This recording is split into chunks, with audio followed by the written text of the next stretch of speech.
એટલે છોકરાઓને હંમેશા ને હંમેશા સારા સંસ્કારો આપવા જ રહ્યા તો જ માણસોના જીવનનું કલ્યાણ થાય. ને તો માણસ આખી જિંદગી પૈસા પાછળ દોટ મૂકે પણ જ્યારે દેહનો કષ્ટ પામે, પરિવારોને સંસ્કાર નહીં આપેલા રહે તો એ પરિવારો પણ એ માય બાપની સેવા કરતા નથી. એટલે જો સંસ્કાર જો છોકરાઓની અંદર હશે તો ભલે ચટણી ને રોટલો મળે પણ તે પણ માય બાપની સેવા કરીને તે ખવડાવે. સંસ્કારની એટલા માટે જરૂર છે. અને જ્યારે માણસો નીતિ પર ચાલે, નીતિ એ જ નારાયણ વસે, તો હંમેશા જ્યારે નીતિની વાત આવે તો અનીતિની લક્ષ્મી કોઈ પણ દિવસ ઘરમાં આવવી દેવી નહીં. ને તો એ નીતિની લક્ષ્મી પણ સાથે એ બહાર કાઢીને લેતી જાય.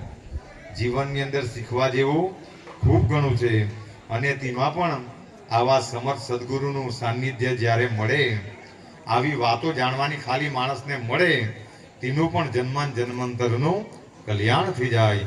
તો સદગુરુ પર ભરોસો રાખવાથી સદગુરુ અશક્યને પણ શક્ય કરી નાખે.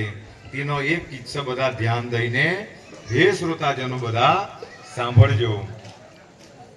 અશક્યમાંથી પણ શક્ય ખાલી ને ખાલી સદગુરુ પર ભરોસો રાખવો પડે. એનું વિશેષ ફળ સદગુરુ કૃપા કરીને આપે. તો એ ગાણગાપુરની અંદર બનેલો એક કિસ્સો બધા ધ્યાન દઈને, પંચલાઈના ભક્તોએ તો વારંવાર સાંભળેલો પણ હશે, પણ જ્યાં ત્યાં કારણ કે બધા સમયાંતરે ભૂલી જાય. હમણાં આપણને કદાચ પૂછી પાડે કે પરમ દિવસે શાનું શાક ખાધેલું, તો ફાઇલ ઓપન કરવું પડે. એકાએક તો નહીં યાદ આવે, કારણ કે આપણે બધા માયામાં જીવવા વાળા એટલે ભૂલી જઈએ. એટલા માટે વારંવાર આનું રિપીટ કરવું પડે. જેમ એક ભણતું છોકરું પહેલામાં જાય એટલે વારંવાર એકડા ચિતરતા શીખવવું પડે, તેવી આ બધી વસ્તુઓ છે. તો એ ગાણગાપુરની અંદર એક ખેડૂત, બધા ધ્યાનથી સાંભળજો, ધ્યાનને